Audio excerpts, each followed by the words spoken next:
नमस्कार दोस्तों, मैं अमित शर्मा आप सभी का अपने YouTube चैनल एग्जाम क्लियर पर हार्दिक स्वागत करता हूं। तो दोस्तों, हमारा टॉपिक चल रहा था कोडिंग और डिकोडिंग का और उसमें अब तक हमारे 4 पार्ट कंप्लीट हो चुके हैं। आज हमारा ये 5वां पार्ट है। तो अगर आपने इससे पहले की अगर वीडियोज़ नहीं देखी हैं तो आप हमारे चैनल की प्लेलिस्ट पर जा कर के उनको देख सकते हैं। और अगर आप नए हैं और पहली बार हमारी वीडियो को देख रहे हैं तो पहले चैनल को सब्सक्राइब कर लीजिए और इस वीडियो को अपने यार दोस्तों में शेयर कर दीजिए और इसको लाइक भी कर दीजिए।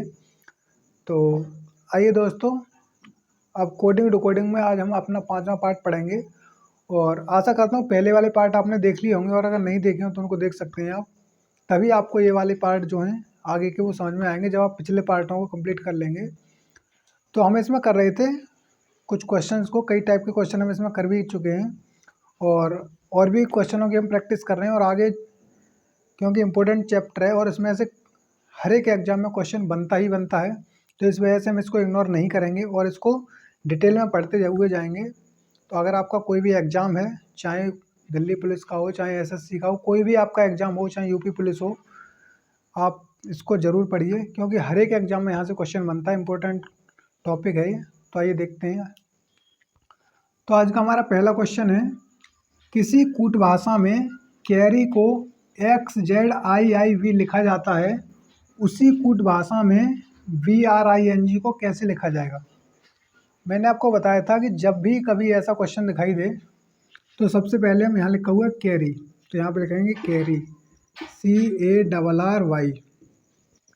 तो इसमें लिखा हुआ है कैरी को हम कैसे लिखते हैं, कैरी को लिखते हैं कि XZIIV। अगर हम कहीं ना कहीं यहाँ पे देखें तो यहाँ पे हमें ये देखना पड़ेगा कि यहाँ पे लॉजिक क्या लग रहा है, क्योंकि जब आपको लॉजिक पता लग जाएगा तो आप इस क्वेश्चन को बहुत ही इजीली तरीके से सॉल्व कर पाएंगे।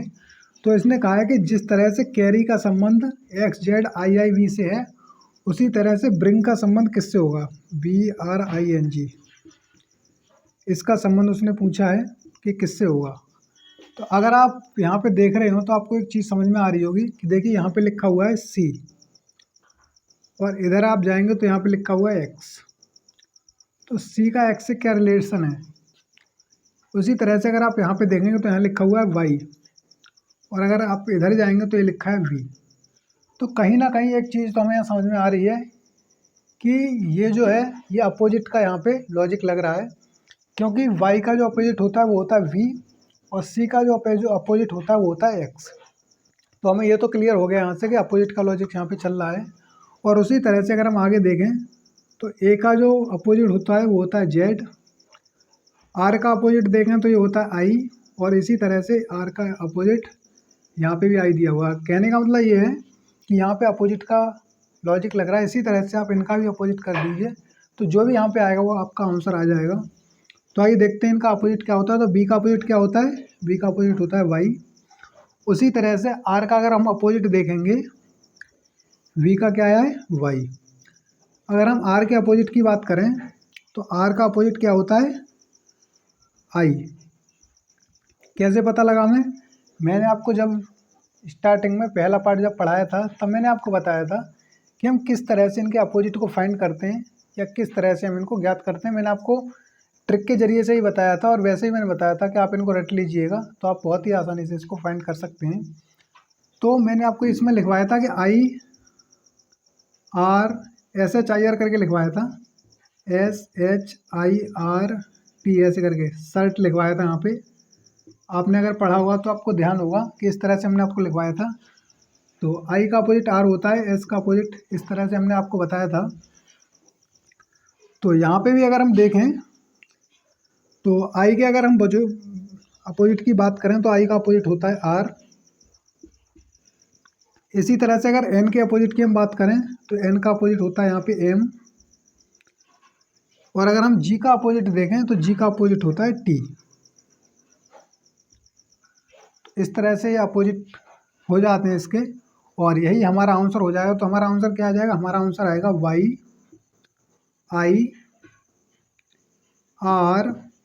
YIRM और T। ये आ गया हमारे क्वेश्चन का आंसर। अगर आप लॉजिक को पकड़ लेंगे तो आपके क्वेश्चन का आंसर कभी भी गलत नहीं हो सकता। तो यहाँ पे अगर हम लॉजिक की बात करें तो वो क्या था, अपोजिट। तो आशा करता हूँ ये क्वेश्चन आपकी समझ में आ गया होगा। अब आइए अपने नेक्स्ट क्वेश्चन पे चलते हैं। तो आइए दोस्तों, हमारा अगला क्वेश्चन है, किसी कूट भाषा में ABC को BDF लिखा जाता है, उसी कूट भाषा में DEF को कैसे लिखा जाएगा। तो यहाँ पे देखिए ABC, इसको लिखा जाता है VDF। ये जो क्वेश्चन आप देख रहे हैं सामने स्क्रीन पर, ये रेलवे ग्रुप डी के प्रीवियस ईयर क्वेश्चन है, इसलिए आप इनको देखते हुए चलना, इंपॉर्टेंट क्वेश्चन है और सभी क्वेश्चन एग्जाम में आए हुए हैं। तो आइए देखते हैं इसको। ABC को लिखा जाता है VDF, तो इसी ने पूछा है कि DEF को कैसे लिखा जाएगा। ABC का जो रिलेशन VDF से होगा वही रिलेशन DEF का भी जो आंसर आएगा उससे होगा। तो पहले हम इसका रिलेशन चेक करेंगे। तो अगर हम यहाँ से देखें तो देखिए यहाँ से A और यहाँ पे हो रहा है V, इसी तरह से यहाँ V है तो यहाँ जाके हो रहा है D, और यहाँ से C है तो ये जा कर के हो रहा है यहाँ पे F। कैसे हो रहा है, अगर हम यहाँ से देखें तो A से V हुआ है तो इसका मतलब यहाँ पे क्या हुआ, +1।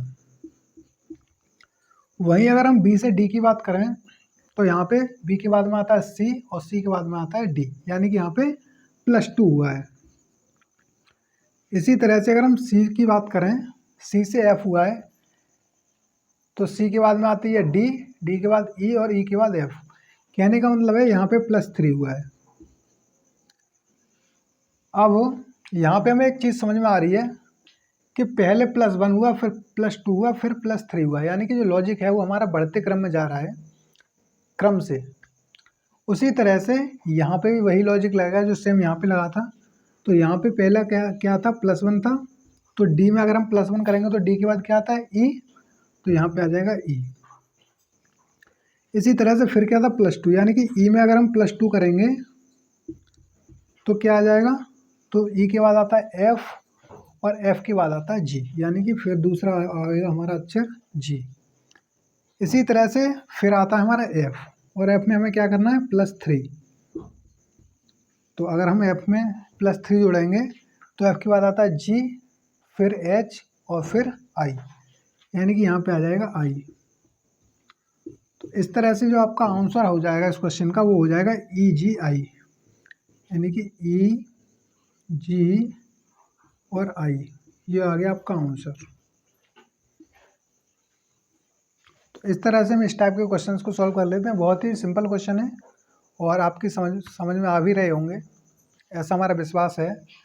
तो अगर आप एक चीज़ देख रहे हो यहाँ पे, तो आपके दिमाग में कहीं ना कहीं एक चीज़ चल रही होगी कि इन क्वेश्चंस में टाइम थोड़ा लग रहा है। तो टाइम आपको अभी लगेगा, जब आप नई नई चीज़ें सीखते हैं तो थोड़ा टाइम लगता है, लेकिन जब आप इनको रिवाइज करेंगे, बार बार प्रैक्टिस करेंगे, तो वही टाइम आपका बहुत कम हो जाएगा और आने वाले टाइम में आप इनको ओरली भी करने लग जाएंगे। आपको पेन और पेपर की ज़रूरत ही नहीं पड़ेगी। तो इसके लिए ज़रूरत है तो आपको प्रैक्टिस की, लेकिन पहले इसको सीखना बहुत ज़रूरी है, क्योंकि जब आप लॉजिक को पकड़ पाएंगे तभी आप आगे क्वेश्चन को सॉल्व कर पाएंगे। तो अब आइए अपने अगले क्वेश्चन पे चलते हैं। तो आइए दोस्तों, हमारा अगला क्वेश्चन है, किसी कूट भाषा में न्यूटन को नॉट न्यू लिखा जाता है, उसी कूट भाषा में पास्कल को कैसे लिखा जाएगा। सेम क्वेश्चन है दोस्तों। तो आइए देखते हैं। न्यूटन यानी कि NEWTON, न्यूटन को अगर हम देखें तो न्यूटन को लिखा जाता है नॉट न्यू। तो इसने कहा पास्कल को कैसे लिखा जाएगा, यानी कि पास्कल।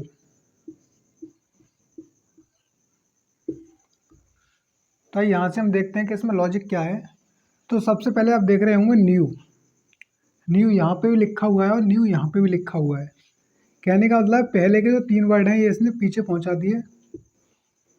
तो इसी तरह से जो हमारा आंसर आएगा उसके जो पहले 3 वर्ड हैं वो हमारे आंसर के पीछे आएंगे, यानी कि PAS। ये चीज़ आपके समझ में आ गई होगी।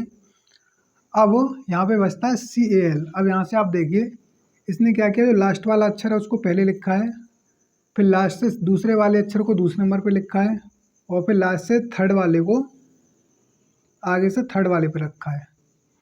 उसी तरह से हम भी करेंगे, यानी जो लास्ट वाला अक्षर है इसको पहले लिखेंगे, तो यहाँ पे आ जाएगा एल, फिर लास्ट से दूसरा वाला दूसरे नंबर पे यानी कि ए आ जाएगा, फिर तो यहाँ पे आ जाएगा ए, फिर लास्ट से तीसरा वाला अक्षर यानी कि सी, अब यहाँ पे आ जाएगा सी।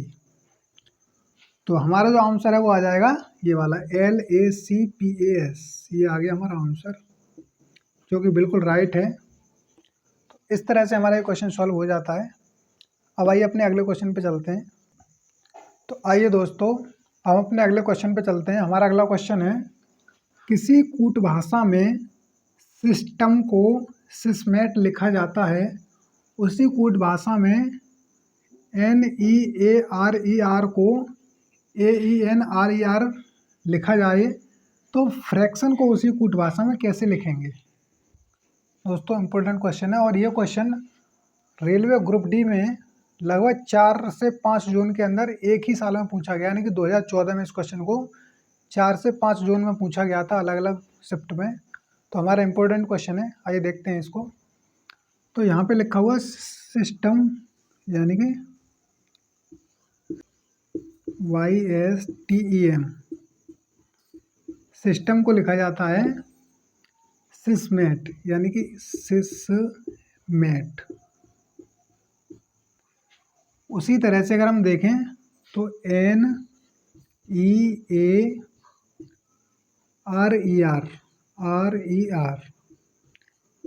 इसको लिखा जाता है AENRER।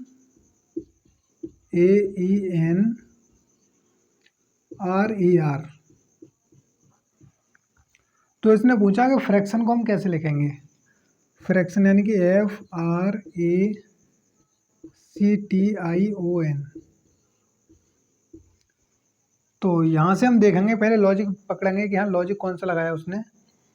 तो हम क्या करेंगे, सबसे पहले इनकी नंबरिंग करेंगे 1 2 3 4 5 6, इन्हें क्रम से लिखेंगे, और क्रम से लिखने के बाद फिर यहाँ पे देखेंगे कि यहाँ पे किस तरह से लिखा गया है। तो देखिए S/S यानी कि S/S सेम दिखाई दे रहा है यहाँ से।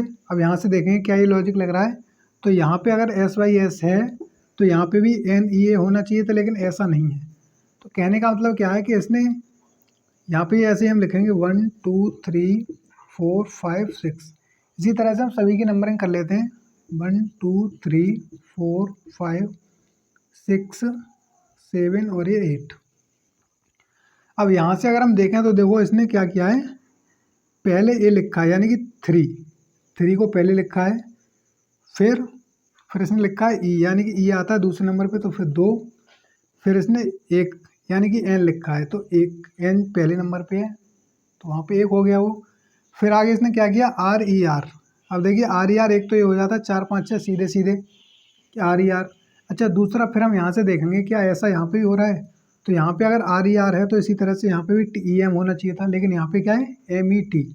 इसका मतलब ये तो लॉजिक नहीं है फिर यहाँ पे, तो हो सकता है पीछे से हो। तो आइए देखते हैं। तो यहाँ पे RER यानी कि 6 5 4, तो RER यानी कि 6 5 4। अब ऊपर देखते हैं, यहाँ पे MET यानी कि M कहाँ पे आता है 6 पे, E कहाँ पे आता है 5 पे, और T कहाँ पे आता है 4 पे। इसी तरह से आगे के अक्षरों का भी यहाँ पे क्रम होगा। तो 3 2 1 यानी कि 3 2 1 3 2 1 यहाँ पे, 3 2 1 यहाँ पे होगा, 6 5 4 यहाँ पे, 6 5 4 यहाँ पे, यानी कि सेम चल रहा है। तो यही लॉजिक हमारा यहाँ पे भी होगा। अब आपके दिमाग में एक चीज़ आ रही होगी कि यहाँ पे 6 अक्षर थे, यहाँ पे भी 6 अक्षर थे, लेकिन यहाँ पे तो 8 हैं। तब हम क्या करेंगे, तो आपको कुछ नहीं करना है, जो सेम लॉजिक यहाँ था वही सेम लॉजिक यहाँ पे भी लगेगा। इसने क्या किया था, 6 को आधा कर लिया था, यानी 3 3 अक्षरों का पेयर बना के। तो वही हम यहाँ पे करेंगे, हम यहाँ पे 4 4 अक्षरों का पेयर बनाएंगे और हम यहाँ पे आंसर पुट कर देंगे। तो पहले 4 में अगर हम देखें तो ये आता है FRAC, और फिर हम अगर अगले 4 की बात करें तो यहाँ आता है TION। तो पहले इसने उल्टा लिखा था 4 3 2 1, इस तरह से लिखेंगे। तो C फिर A फिर R फिर F। अब फिर पीछे से लिखेंगे यानी कि N O I और फिर टी। तो यहाँ से हो जाएगा 4 3 2 1 8 7 6 और ये 5। और यही यहाँ पे भी हो रहा था, देखिए 3 2 1 यानी कि 4 3 2 1, फिर यहाँ से 6 5 4 यानी कि 8 7 6 5। तो इस तरह से जो हमारे क्वेश्चन का आंसर है, इसको मिटा देते हैं नंबरिंग को। तो हमारे क्वेश्चन का आंसर यहाँ पे आ जाता है ये वाला, और यही है इस क्वेश्चन का आंसर। क्वेश्चन बिल्कुल सिंपल था और सिर्फ आपको लॉजिक को पकड़ना था। तो आशा करता हूँ ये क्वेश्चन आपकी समझ में आ गया होगा, बहुत ही सिंपल क्वेश्चन था। अब आइए अपने अगले क्वेश्चन पे चलते हैं। आइए दोस्तों, हमारा अगला क्वेश्चन है, किसी कूट भाषा में इनएक्टिव को बिटकेनी लिखा जाता है, उसी कूट भाषा में कंप्यूटर को कैसे लिखा जाएगा। देखिए इनएक्टिव, पहले वाले क्वेश्चन की तरह ही हम इसको करेंगे, यानी कि इनएक्टिव को लिखा जाता है विट, यानी कि VITCANIE,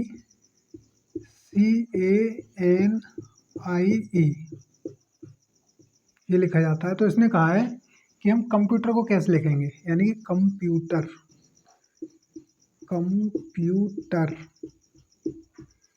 इसको हम कैसे लिखेंगे। तो मैंने आपको बताया था, पहले हमने इसकी नंबरिंग की थी, ऐसे ही फिर से लिखेंगे, क्रम से लिखेंगे इसको, यानी कि 1 2 3 4 5 6 7 8। अब देखिए यहाँ पे कौन सा अक्षर किस क्रम में लिखा गया, उसी तरह से हम इसको लिखेंगे। तो देखिए पहले आता है वी कौन से नंबर पे, 7 पे। फिर आता है आई कितने पे, 6 पे। फिर आता है टी है 5वें पर। फिर आता है सी है 4थे पर। फिर आता है ए जो कि तीसरे पर है। फिर आता है एन जो कि दूसरे नंबर पे है। और फिर आता है आई जो कि पहले नंबर पे है। और लास्ट में आता है हमारा 8वां अक्षर। तो यहाँ से आप लॉजिक को पकड़िए, यहाँ पे लॉजिक क्या कह रहा है। लॉजिक क्या है, अवरोही क्रम में जा रहा है, यानी कि 7 6 5 4 3 2 1, और लास्ट वाले अक्षर को हमने ज्यों की तो यहाँ पे रख दिया है। तो वही काम हम यहाँ पे करेंगे जो यहाँ पे किया था। तो हम पहले इनको नंबरिंग करेंगे क्रम से, यानी कि 1 2 3 4 5 6 7 और ये 8। तो हम यहाँ से 7 से फिर अवरोही क्रम में चलेंगे, यानी कि 7 6 5 4 3 2 1 फिर 8। अब जो अंक जहाँ पे आता है उसको रख दीजिए, यानी कि 7 पे कौन सा है, 7 पे है ई, 6 पे है टी, 5 पे है यू, 4 पर है पी, 3 पर है एम, 2 पर आता है ओ, और 1 पे आएगा सी। और अगर हम 8 नंबर की बात करें तो 8 पे आता है आर। इस तरह से हमारे जो क्वेश्चन का आंसर है वो क्या आ जाता है, हमारे क्वेश्चन का आंसर आ जाएगा ETUPMOCR,